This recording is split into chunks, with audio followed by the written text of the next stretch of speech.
Les remorques citernes en acier inoxydable peuvent transporter des produits chimiques comme du méthanol, mais également toutes sortes de produits courants comme du lait, du sucre, de la nourriture pour les animaux, des engrais et même du vin. Fabriquée en acier inoxydable tant à l'intérieur qu'à l'extérieur, elle préserve des contaminants tous les produits qu'elle transporte.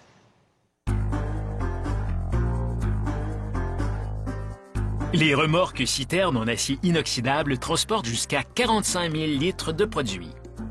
Leur fabrication commence avec une machine de taille au laser. Elle découpe des pièces dans la tôle d'acier inoxydable qui formera la citerne comme ce trou d'accès. Le laser qui coupe l'acier est aussi précis que le stylo que vous utilisez pour signer.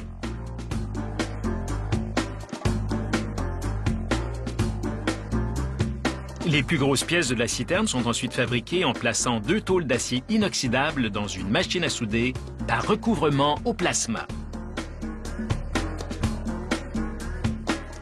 En utilisant du câble d'acier inoxydable comme métal d'apport, cette machine informatisée soude les 2 tôles.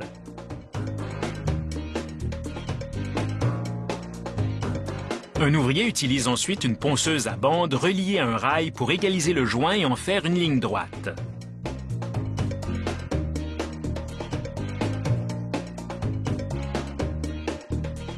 La tôle passe alors dans un laminoir qui en fait un cylindre. Selon sa taille, il faut 2 à 4 cylindres pour former une citerne.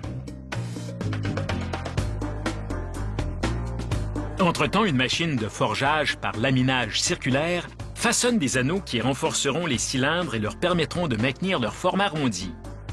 Les anneaux sont aussi en acier inoxydable anticorrosif. Certaines citernes nécessitent jusqu'à 12 de ces anneaux renforts.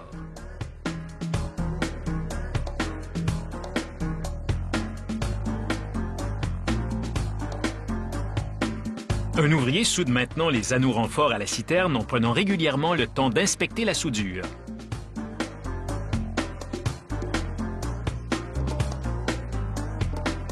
Des têtes sont ensuite soudées à la citerne.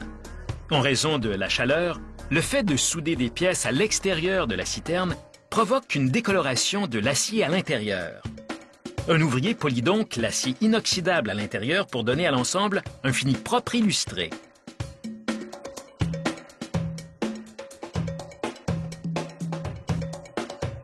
Des bandes d'écartement en polyuréthane sont maintenant fixées à la citerne.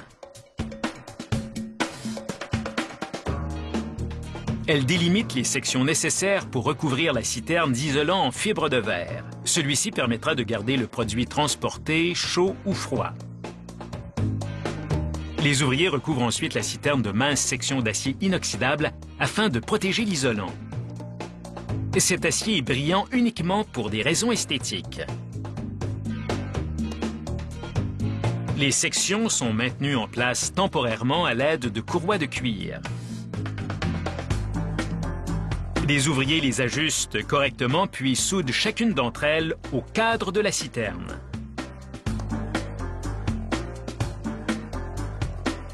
Ils préparent ensuite les têtes de ce recouvrement externe à l'aide d'une bordeuse de joint agrafée qui forme un repli sur les bords.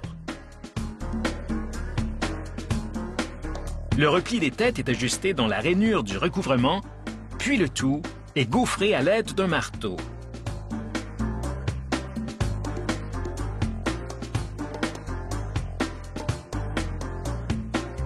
Et les garde-boue en aluminium sont maintenant installés au-dessus des roues arrière.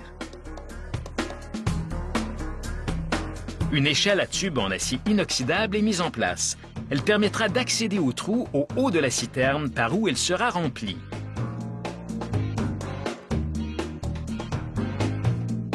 Les bavettes sont fixées au garde-boue, puis du ruban réfléchissant est collé sur les 2 côtés de la citerne et sur les 2 pare-chocs arrière.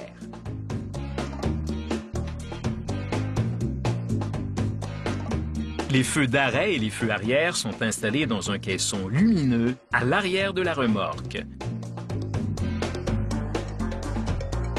Les indicateurs de virage de chaque côté sont testés pour garantir leur bon fonctionnement.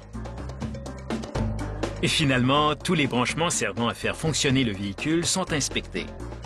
Ainsi, lorsque la remorque citerne quittera l'usine, elle fonctionnera parfaitement et le client pourra transporter ses produits en toute sécurité.